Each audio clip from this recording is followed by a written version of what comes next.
Man, I've had 2 or 3 of you now agree with me on that dog video. But I'm not the only one. Like, my guess is of my audience, it's probably loaded with people that feel exactly like that. This is pretty much in a nutshell why we're in the same camp.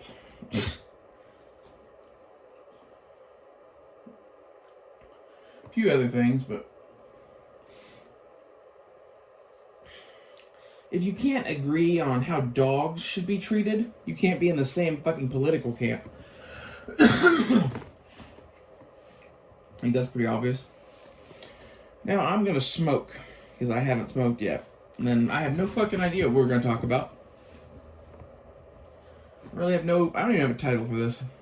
I do that a lot. I probably shouldn't, but I kind of like freeballing and just seeing where it goes, because you never know what I'm gonna talk about.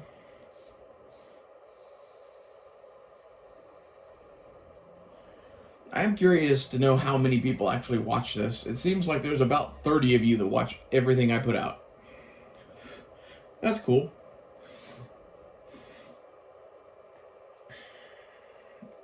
Sorry the show's been kind of shitty here in the last few weeks, but between dealing with that fucking ear infection bullshit and the holidays and being honestly kind of broke this holiday season, I have the exact same amount of money that I've had any other holiday season, but now my money's worth nothing, and I can't buy food, or I could buy presents, but I don't have the money to buy presents because I can't buy food. It's a vicious cycle. And when I say I can't buy food, I can buy food, but everything costs more. I'm really glad that I spent, I don't even know how much money on canned goods and shit. I loaded my kitchen for bear. I loaded it like we were going on a fucking sea voyage, and that was our galley, and I wanted every square inch of it fucking packed. And it's still pretty damn packed. And that's, I'm using the canned goods the way my great grandmothers taught me to use them, which is you don't just eat out of the canned goods. You go to the grocery store and you get like eggs and butter and whatever else you can afford to throw in with the canned goods. And then you make meals mixing canned and fresh. And this reduces your overall grocery bill. To be honest, I would be hurting pretty bad right now if I hadn't done that. And there's only one person I can really thank for that, and that's Never Enough Ammo. I mean, I was already kind of a prepper, but I definitely would not have bought all that food then if I was not talking to him at that time and he was agreeing with me and saying, "Oh yeah, you're fucking right." Get this, I spent at least $10,000 on canned goods. At least. Yeah. That's where it is, I think. If you have any money at all or can get any money, like if you have a credit card and you're going to default on that anyway when you don't pay it, go max it out on fucking food. Get all that you can. This is going to be bad. This is the end of our financial system as we know it. Probably a third world war and countless smaller ones. This is, honestly, I thought the 21st century was going to be boring.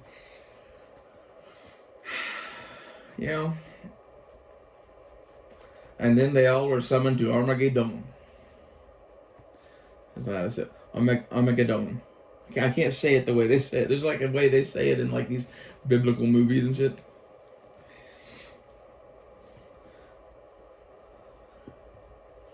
We're here for the final battle. That's what this is. I think every mother's love that ever fought for anything, their soul is here on this planet now. There's so many people here. There's like 8 billion? Think about how much history there's been. That there's only been, a few hundred people on the planet to like a few 100,000. That was a lot of history. Maybe a few hundred is kind of on the low side, but there's points in human history where we dipped below like 30 mothers or something like that.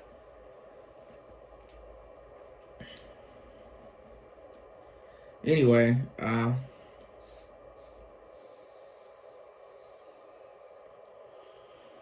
if the reincarnation thing is true, I imagine there's some sort of waiting area or something for souls that don't have bodies yet, or fucking, you know,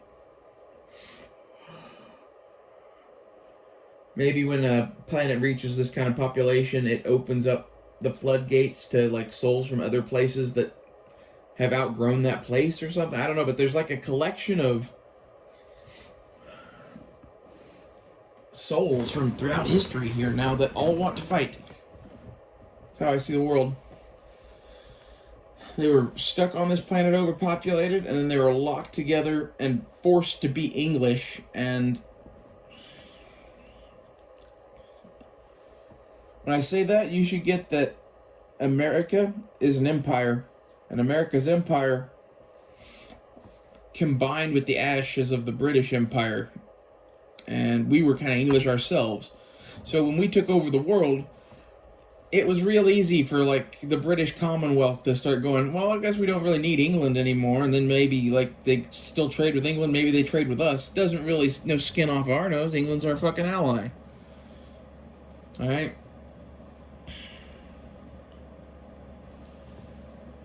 I don't really know where I was going with that. I'm still trying to smoke.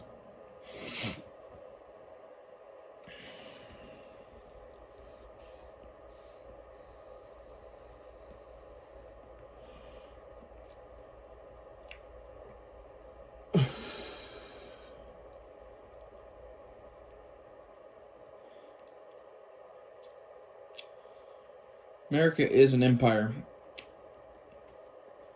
Afghanistan and Iraq were basically our latest acquisitions.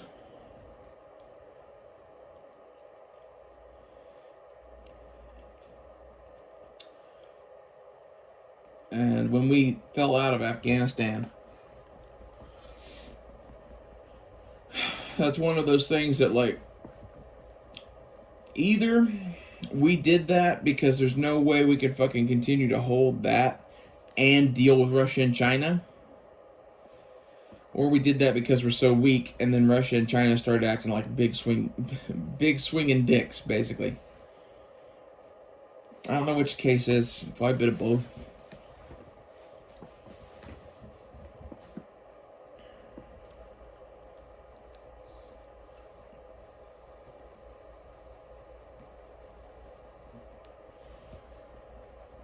This shit with Disney's out of hand. I canceled Disney Plus. I guess you guys saw my Death to Disney video. Like, if you're really gonna advocate for fucking gun control on top of all your shit, it's official. I'm never gonna watch anything Disney makes ever again. I'm buying the shit that I want on DVD, and I'm gonna buy pirated copies of The Mandalorian on DVD that they sell on fucking eBay. And then say, fuck you too. You know?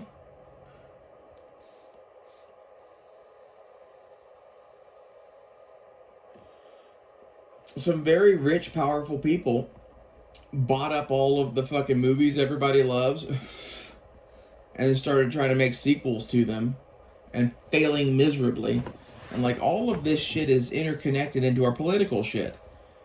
It's the fucking Gestapo or whatever making fucking propaganda. You know, Goebbels made movies. I put it to you that the Star Wars we watched was made by Goebbels.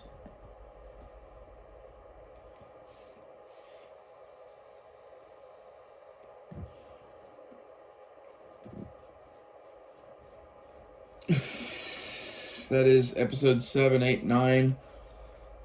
Rogue One, I don't know how that one slipped through. It's actually a halfway decent movie. And The Mandalorian, the reason that is good is because Jon Favreau is a John Milius fan.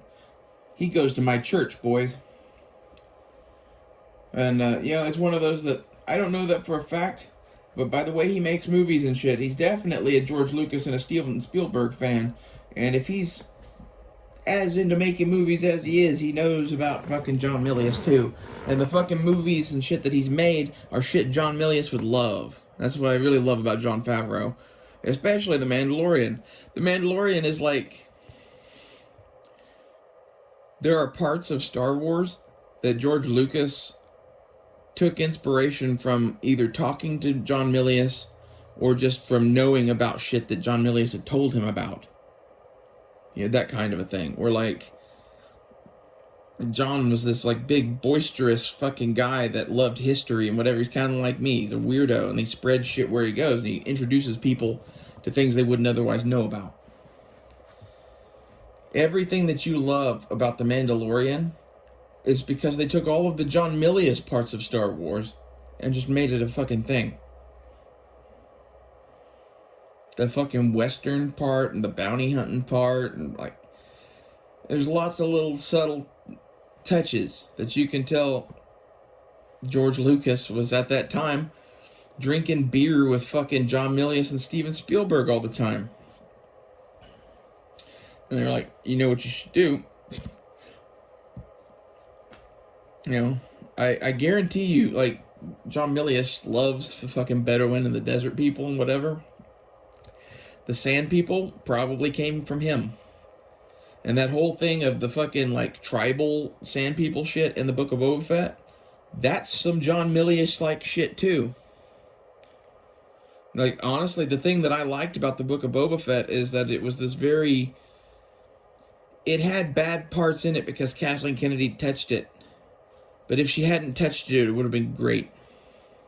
Except for the effects in the last fucking one. Like, that last episode where they fight with the Rancor and shit, none of that shit should have happened. It's my opinion. Like, it's very Star Warsy, it's very Star Wars cartoony, and I do like that. But they should have toned it down just a little bit. They should have still had the Rancor fight, and they still should have had it fight those droids.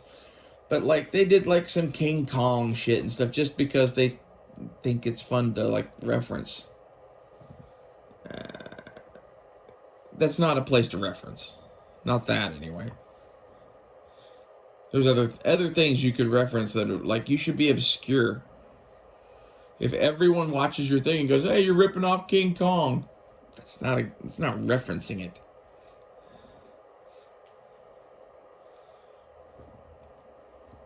Man, like, a lot of people don't get why the destruction of Star Wars matters so much to our society. Like, for my generation, and, like, even Matt's generation, Star Wars was our culture myth. It told us, like, how to be a good person. You're like, well, that's what, like, the Bible's supposed to be for. Well, that's the thing, is basically the Bible isn't really around most places anymore. Star Wars was, and Star Wars' sense of right and wrong and fucking, like, cowboy fucking code of ethics and conduct and shit that it has, like, both in the Jedi having their, like, samurai code and, like, Han Solo having his own code that he lives his life by. He's not perfect. He would never claim to be. He's not a samurai. He wouldn't kill women and kids. But if you get in his way and you try to kill him, you're probably going to be a fucking dead man. That's a lot of people from the Old West. And that's John Milius. Again, when you're watching Harrison Ford, you ought to get that, like, that is what John Milius walked and talked and sounded like in college. Just fatter.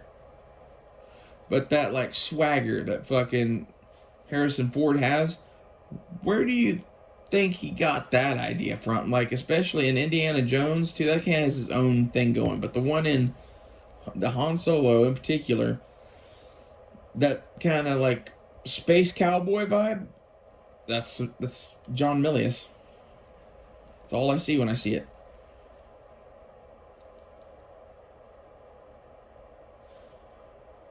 I really just love that basically my two favorite all three of my favorite directors ever were friends. To the point that they knew each other and they hung out and had beers and went out for burgers and shit. That's dope. It's like Steven Spielberg and George Lucas made Raiders of the Lost Ark together. That was their passion project. Steven Spielberg made Jaws, Close Encounters of the Third Kind, etc. John Milius. Honestly, there's more movies that John Milius made that I love than either of those other two. They made more good movies, I'll admit that, but the ones that touch my soul are all the John Milius ones. Even the ones he didn't get to direct, which that's most of his movies, to be honest. The ones he actually got to write and direct that were a major Hollywood motion picture are few and far between. You've got like The Wind and the Lion, Conan, Red Dawn, and like maybe 7 other films. And some of those 7 are ones you never would have heard of. But like Flight of the Intruder was his. Then there's stuff that he produced that is good, that like if he has a producing credit on, he definitely helped them write. And you can tell that, like Act of Valor, he helped them write. He helped them write 1941, which is one of my all-time favorite movies, and it's on YouTube for free right now. If you want a good movie, it's a comedy starring John Belushi. It was shot in between Animal House and the Blues Brothers. It's, you know, if you like John Belushi and you like Dan Aykroyd, 1941 is the missing movie that, you know, most people never saw. And that movie is basically a result of John Milius and the boys liking to party, and I think getting introduced to Carrie Fisher and her friends that did drugs and did comedy. Because like Dan Aykroyd and Carrie Fisher were engaged at one point, I believe. A lot of people don't know that. This is where, like, knowing some shit about some of the people that made this thing that you love might behoove you.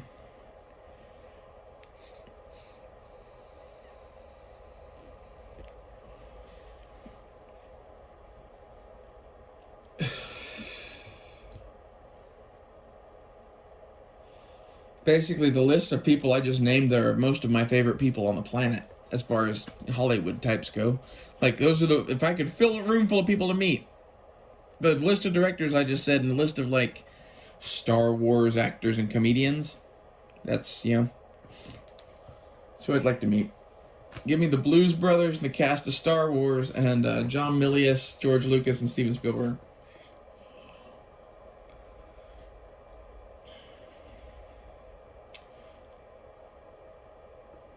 I found another movie the other day. I forget what it is now. It was one I hadn't seen in a long time. That was I saw free on YouTube. I was like, oh, it might have been 1941. There's a handful of movies that are free on YouTube that I need to watch and then do a review video on. I need to watch them because I haven't seen them in like so long, and I kind of want to be able to talk about them. 1941 is going to be one of those. If you are a big fan of Steven Spielberg, though, there's a lot of humor in the movie that is very Steven Spielberg, and it's Steven Spielberg making fun of himself and the United States at a couple of points. My favorite thing about the movie 1941 was John Wayne's quote upon being asked to play the general in charge of the defense of L.A. "This is un-American." That's all he said. You know, it's one of those, if you can't laugh at yourself.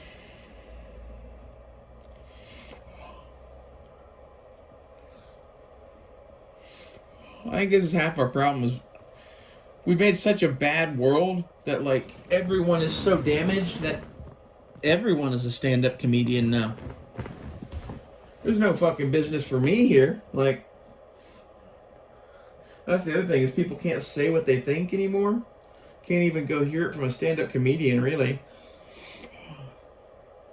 Not without having them canceled and chased off stage. And Oh, fam. What I really love is when fucking my friends or people in the comments are like some version of, you just want everyone to agree with you 100%. No, I would like my close friend to not be a fucking Nazi.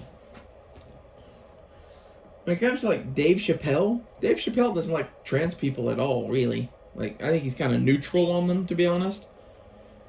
But he kind of talks about them in a way. What he says does not offend me or bother me. Okay? He can have whatever opinion he wants to have. And if he were white, I'd say the same fucking thing. The reason he can have whatever opinion he wants to have is he's not in my personal life. If you're talking to me every day and you're hypnotized by the Illuminati into being trans, yeah, I'm probably done with you. Okay? If you're fucking Dave Chappelle, I don't really care that much. Like, this is the thing, is I guess I don't really care that much about the people in my day-to-day life either. But after a while, you know, people get tired of it.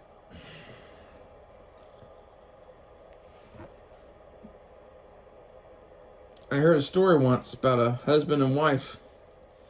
Husband beat the wife every night for 30 years. Then one night, she soaked him in fucking alcohol, roasted him alive while she cut off his dick. She got fed up. That's what happens. People keep taking your shit until they snap.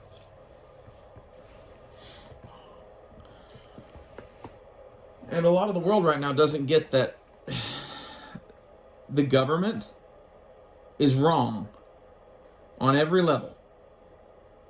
It's been, you know, I'm sorry, but we shouldn't be paying fucking income taxes. Start there. We shouldn't be involved in a shit ton of foreign wars. We shouldn't be a lot of things.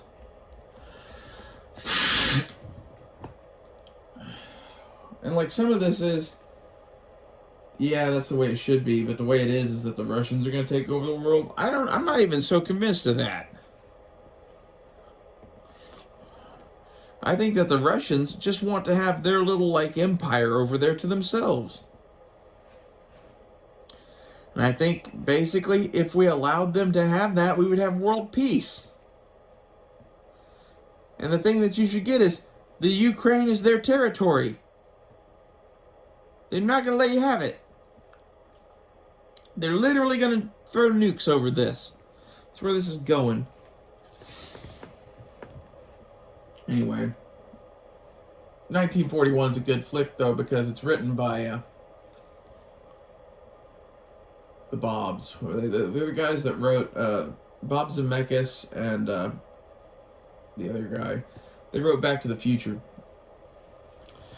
If you ever wondered why Back to the Future is good, do you know who taught the Bobs how to write?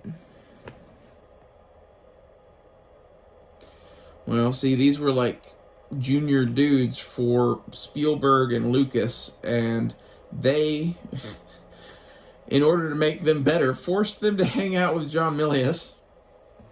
And the result was that they wrote the movie 1941. Apparently, John Milius got them wasted as fuck, armed them with World War II weapons and regalia, and then they went and launched an armed assault on, what's his name? The guy that directed the Godfather and Apocalypse Now. He's Nicolas Cage's uncle. His name's not Cage. I can't think of his name right now. If you know the director of Apocalypse Now and Godfather, say in the comments. That's the one. They went to his house and literally beat on the door and had M1 Garands and 1911s and shit, and then stormed inside to find his family eating pizza. It's great. Then they went and wrote 1941. That was his fucking You know, okay, we need to get these guys' heads in the right place before we fucking go write this thing. What are we gonna do? Well, they need to go to Normandy Beach. Don't have Normandy Beach. What do we got? We got fuck, I can't think of his name's house. I can see his face in my mind, but I can't pull his name. Anyway, it'll come to me later.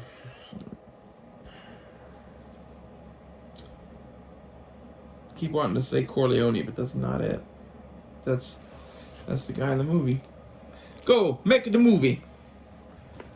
You know, I love that he couldn't get them to Normandy Beach or whatever, so they launched an armed assault for pizza on this other director's house. Like, this screams of, we were doing piles of cocaine. That's what this plan says to me. And, like, I don't know if that's... I would say yes, that's probably true. But at the same time, it wouldn't surprise me if the three of them were stone cold sober and fucking John Milius was just high off of the idea of writing this thing. There's a pretty reasonable chance that that's actually what was going on. And everyone would be like, oh, that's totally, they're cokeheads. No. John Milius does that without drugs.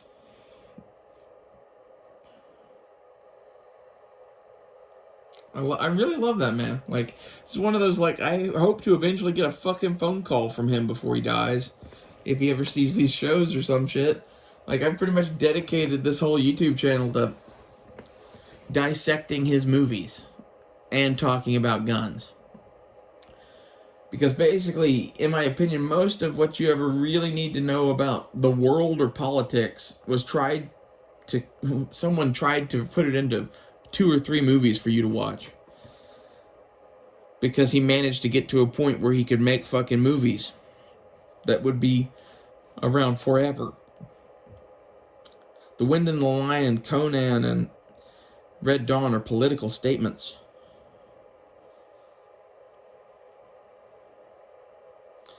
And this is one of those, like, George Lucas is 180. Really, George Lucas and Steven Spielberg are both lefty as fuck.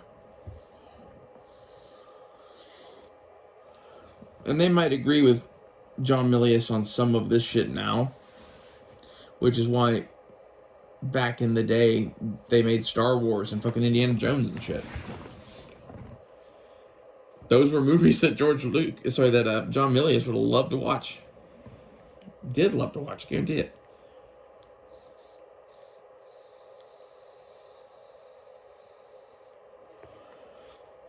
That's why I focus on those, though, is it's like, you know, what do you trust? Do you trust the Bible? Do you trust history? Or do you trust the man that wrote Red Dawn?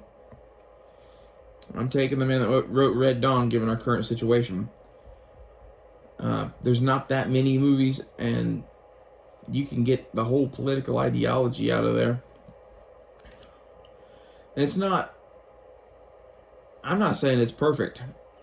I'm saying it's what I believe, pretty much.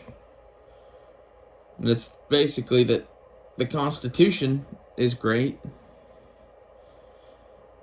I think our second stab at it should definitely have some alterations about, like... I don't know.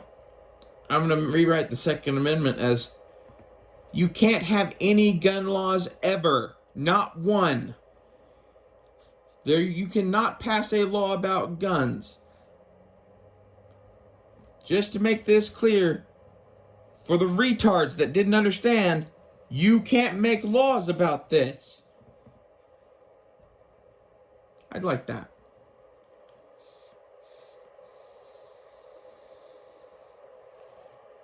There's a couple other changes I'd make to the Constitution, including that the federal government does not have the ability or power to levy taxes upon its citizens. I want that written into the Constitution. And I know you're like, how can you have a country then? I don't know. We'll figure that shit out. We'll fund the federal government some other way. You can tax the states, maybe. But then you'd be like, well, then the states would tax you. it depends. Like, what I'm envisioning is like a return to the Articles of Confederation and a breaking up of the fucking states and like everything. Because like California and New York, I spit at thee. If I could, I'd light them on fire. That's how I feel. They're to blame for this. Look at how things are there and how things are here. Like in those fucking Democrat-held cities, like shit's gonna get unreal. Like they're gonna have lab-grown meat.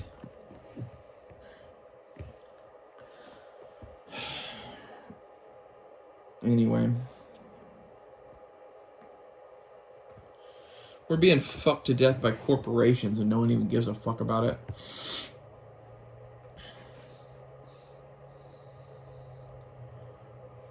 Really, like, the thing I'd like to talk to John Milius about is, at what point do you stop calling capitalism capitalism, and should you be fighting it because it's not?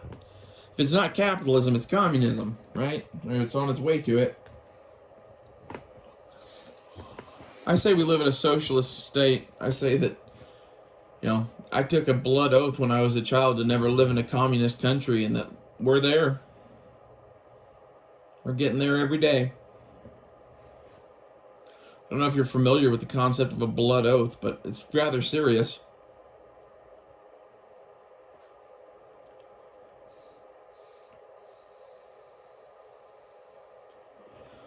That's what I would like about John Milius. I wouldn't have to explain the concept of a blood oath to him.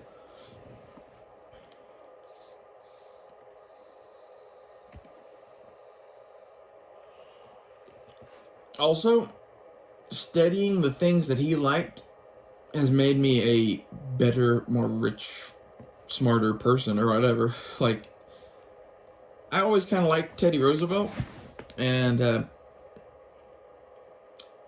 he gave me his thoughts on Teddy Roosevelt and his films on Teddy Roosevelt changed my opinions.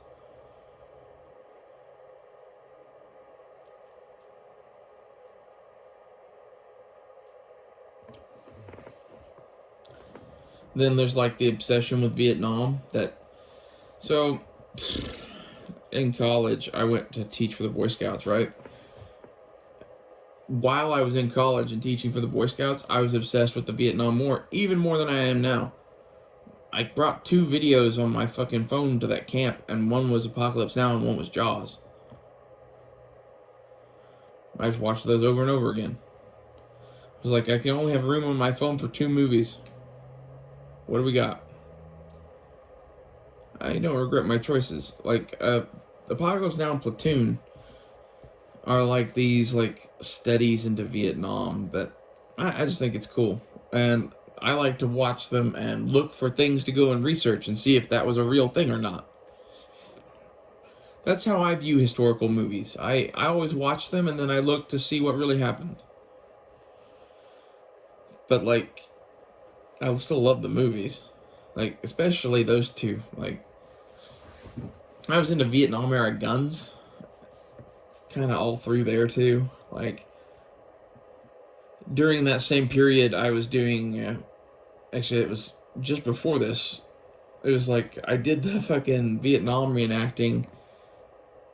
Sorry, back up further. I did some World War II reenacting and met the Vietnam people from the school. And just started doing that like crazy. Then fell into the Boy Scout thing. So, like, that Vietnam bug had already been lit by that shit. And this is, honestly, I plan to kind of, like, walk my nephew Leighton through some of this. I'm going to give him a bunch of World War II shit right now. I think every kid should like World War II. The good guys are good, the bad guys are bad. I'm not going to start talking to him about Vietnam, really, until he's probably at least 16 or 17. And then that's going to be a whole nother history lesson. Because, like, in my opinion, there's a few topics that, like, as a functional man in society in today's day and age, and to be a proper, like, voting human, you need to fully understand some of what has gone on in the last century. And the two biggest things in American history, really, three. There's 9/11, right? That's the third one. And then there's the Vietnam War and World War II. 9/11, it's 9/11 and everything that followed. I would put it to you, actually, I think 9/11 was the start of World War III. We declared the global war on terror. I think Putin invading the Ukraine is the first nation state to declare itself a terrorist. Because, like, if you look at what a lot of people are freaking out about, it's because European Union shit and countries over there are saying that Russia is a state sponsor of terrorism. That's saying that they're on the opposite side of the war on terror. We're in a world war. We've been in a world war for 20 years. Afghanistan, Iraq, and all that shit, all that was one war.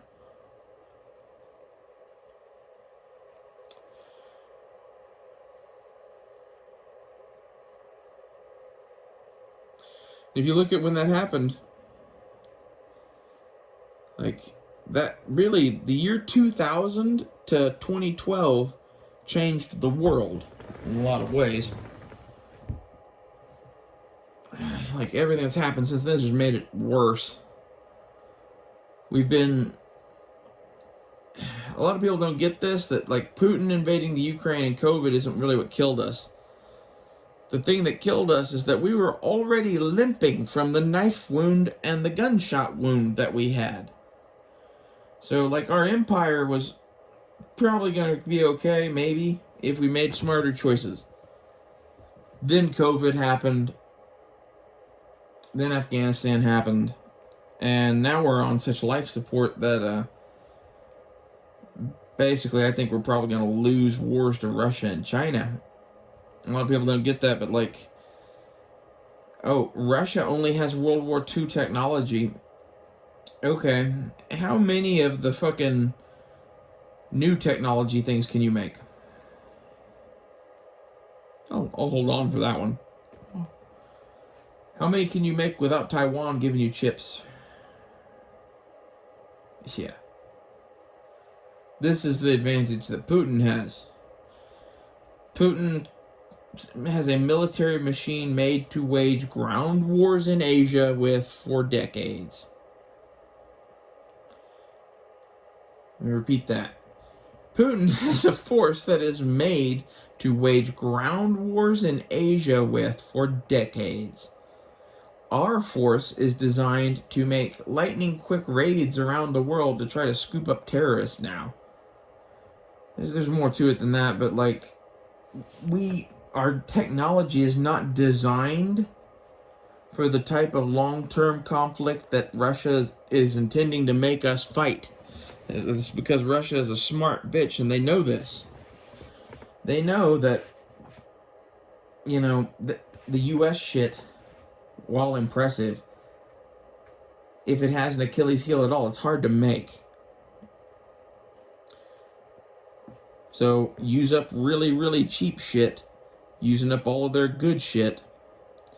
And if you look at what Russia's been doing, the forces that invaded Ukraine were not their best. They weren't their best by far. They were conscripts and they were old tanks. And some of those dudes were even carrying Mosin Nagants. I put it to you that Putin and his generals really know what they are doing to some extent. They just don't view human lives or old tanks as being a fucking thing that they should cry over spilt milk about or whatever, you know? Like, you don't get how the Russians think. Those boys that they're killing, they don't give a fuck about. They're expendable. And because they're cheap conscript troops, they're double expendable. They gave them some fucking cheap tanks, and the reason they did this is because the U.S. has so many cool toys to blow up tanks with. We'll just send them all to Ukraine. So then what happens when, 10 years down the road, this is still going on? Are they still going to keep sending those? No. So You mean that there's going to be a big glut of U.S. technology at the start of a conflict, and then it's going to peter off? You get where I'm going? Russia's in it for the long haul. It's, what we're watching right now is basically the U.S. military is Homer Simpson boxing. If you ever watched that episode, Homer Simpson boxing, his strategy was just to fucking take all the fucking hits or whatever, because he could just take all the hits. And, that works as long as you're fighting people that wear out quickly. Like, I don't know,